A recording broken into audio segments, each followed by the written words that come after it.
Welcome to Litbit channel. Today we will see Understanding India 5th unit, the evaluation of a state in India, nature and origin.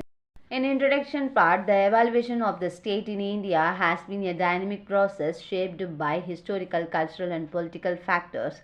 The nature and origin of the state in India can be understood through its development across different eras. From ancient to modern times, let's we see ancient period, the early state. In ancient India, early state were based on kinship and tribal organization.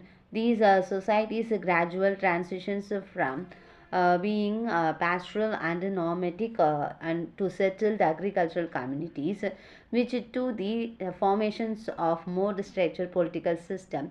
Tribal republics led by chief extended with governance centered around clans.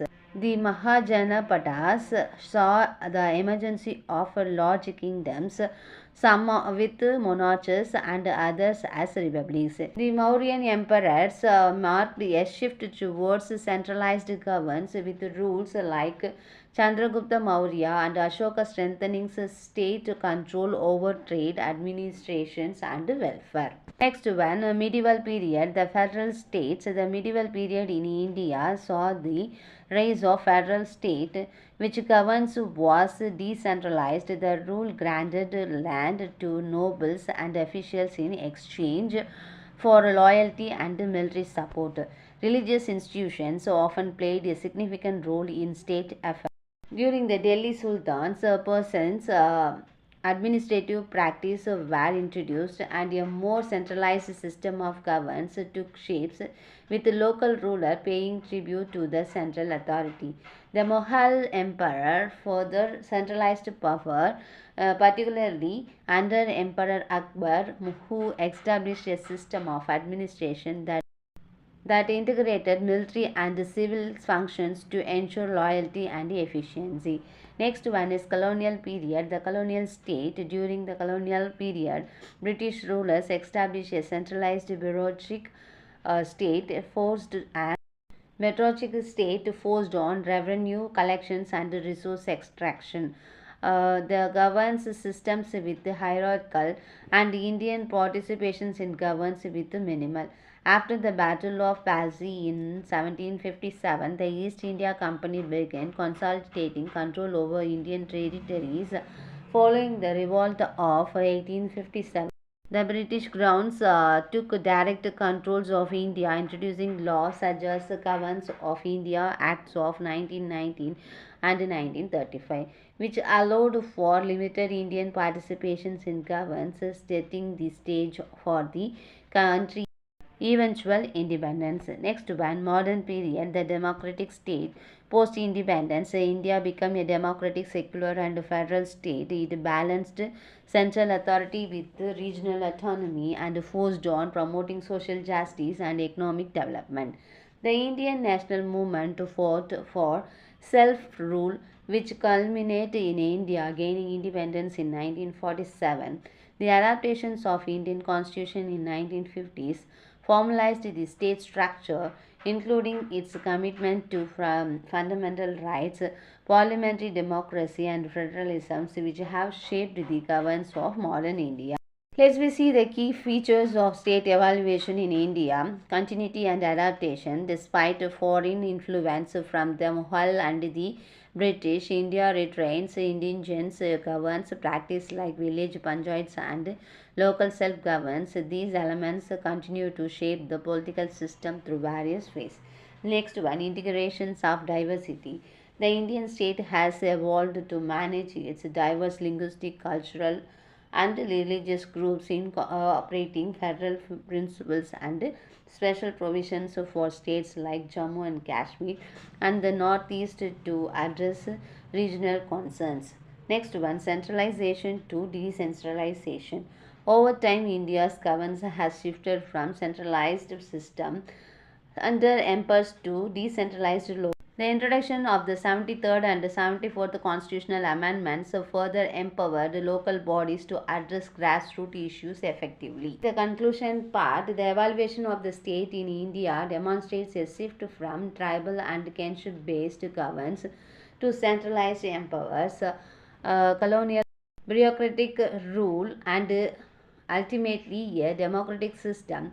This transformation highlights India's ability to adapt its political structure to changing circumstances while preserving its indigenous elements. Today, the Indian state reflects a blend of ancient traditions and modern democratic ideals, ensuring population is governed inclusive and equally. Let's we see 2 mark in this chapter. What is the nature of early Indian states? Early Indian states were based on kinship, tribal organization, and pastoral communities.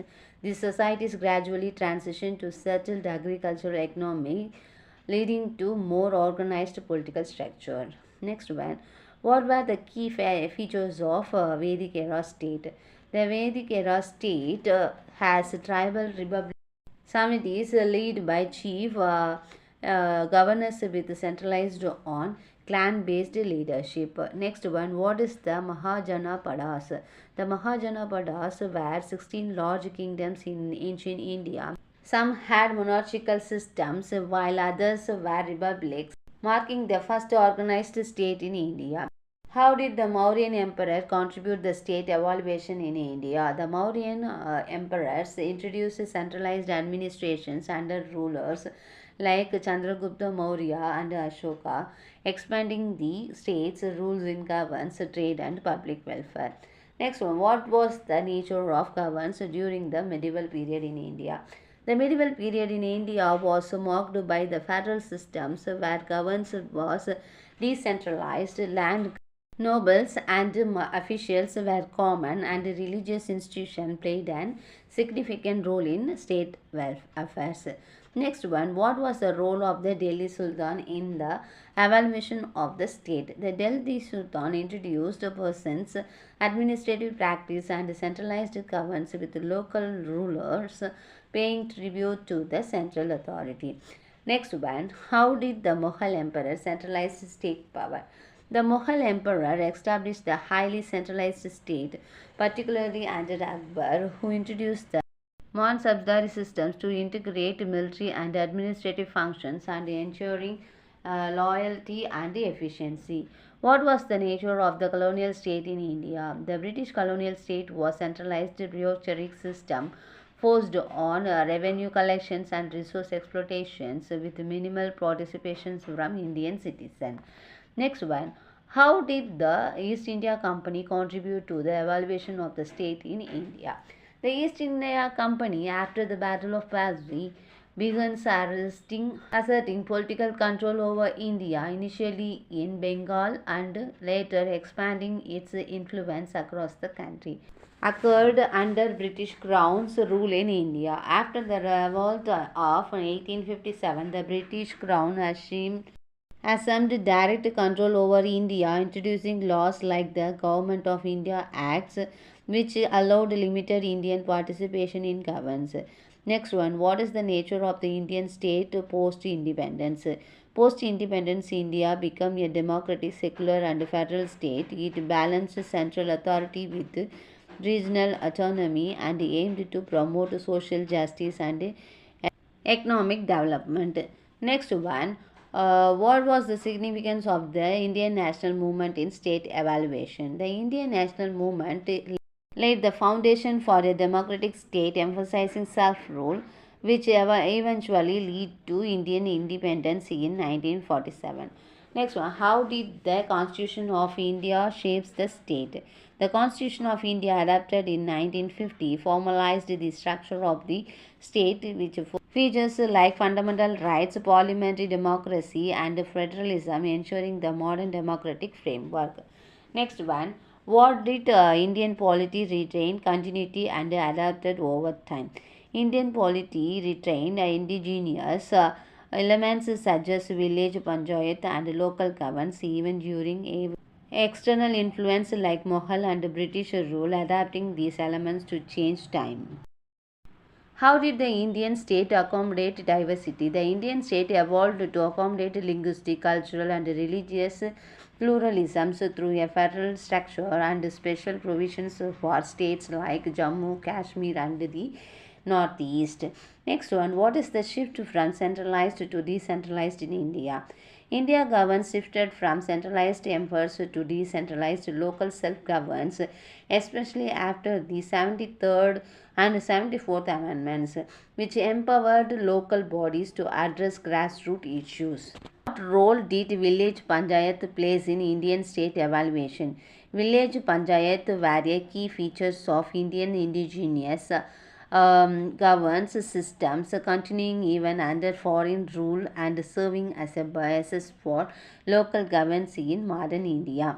Next one, what impact the Mughal emperor have on evaluations of Indian governance? The Mughal emperor centralized power, implementing an efficient system of governance that combined military, administrative, and revenue functions, influencing India's political structure of centuries. How did the British colonial rule affect Indian governance? British colonial rule introduced a hierarchical, centralized bureaucratic state focused on controlling resources and maintaining law and order, with little participation from Indian citizens in governance. Institutions in the medieval Indian state. Religious institutions played a significant role in medieval Indian governance, influenced both political decision and social structure, particularly in the Sultan Mughal periods. Next one, what is the main features of Indian Constitution? The Indian Constitution includes fundamental rights, a parliamentary democracy, and federalism, forming the basis for the democratic, secular, and welfare oriented state. How did the Indian state evolve to address regional needs? The Indian state evolved through decentralizations, with local self-governance becomes more prominent through the 73rd and 74th Amendments, ensuring the regional and local needs of addressing efficiently. Next one, what was the impact of the revolt of 1857 on Indian governance? The revolt of 1857 led to the end of East India Company rule and the beginning of British Crown rule, which introduced reforms that allowed for limited Indian participation in governance, setting the stage for the independence movement. Next one, how did the concept of self-rule influence India's state evaluation? The concept of the self-rule promoting during the Indian nation movement emphasized the need for Indian control over governance, which was realized after independence with the establishment of a democratic state. Next one, what was the importance of the 73rd and 74th Amendments in Indian governance? The 73rd and 74th Amendments introduced local self-governance, empowering rural and urban local bodies to manage grassroots issues, marking a significant shift from centralized to decentralized governance. Thank you viewers. Thanks for watching this video.